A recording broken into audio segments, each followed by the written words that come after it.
दोस्त, भगवान ने जब इन्फान की रचना की तो उसे दो पोटलियां दी और इन्फान से कहा कि इन दोनों पोटलियों को एक डंडे में बांधकर अपने कंधे पर एक को आगे और दूसरे को पीछे लटका लो। और हाँ, एक बात हमेशा ध्यान रखना, तुम आगे वाली पोटली पर ज्यादा ध्यान रखना, पीछे वाली पर नहीं।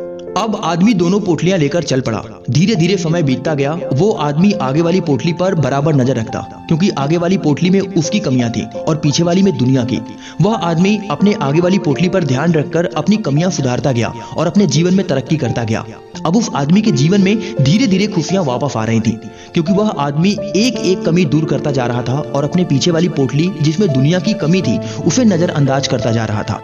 एक दिन वह आदमी एक तालाब में नहाने लगा। तालाब में नहाने के बाद उस आदमी ने जब अपनी पोटलियां कंधे पर रखी तो वह आपस में बदल गई, यानी आगे वाली पोटली पीछे और पीछे वाली पोटली आगे हो गई।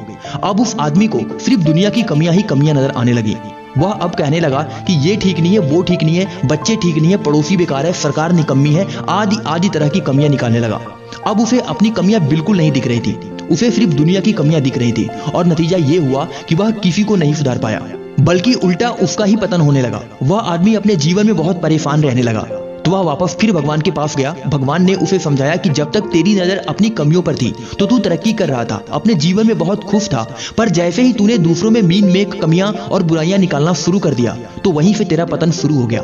दोस्त, ये कहानी भले ही काल्पनिक है, पर सच्चाई यही है कि लोग अपने अंदर कम और दूसरों के अंदर ज्यादा झांकते हैं। पर असलियत यह है कि हम दूसरों को नहीं सुधार सकते, बल्कि हम अपने आप को सुधार लें तो इसी में हमारा कल्याण है, क्योंकि हम सुधरेंगे तो जग सुधरेगा। तो फिर आशीष को आज्ञा दीजिए, फिर मिलते हैं अगली वीडियो में एक नई मोटिवेशन के साथ। जय हिंद, जय भारत।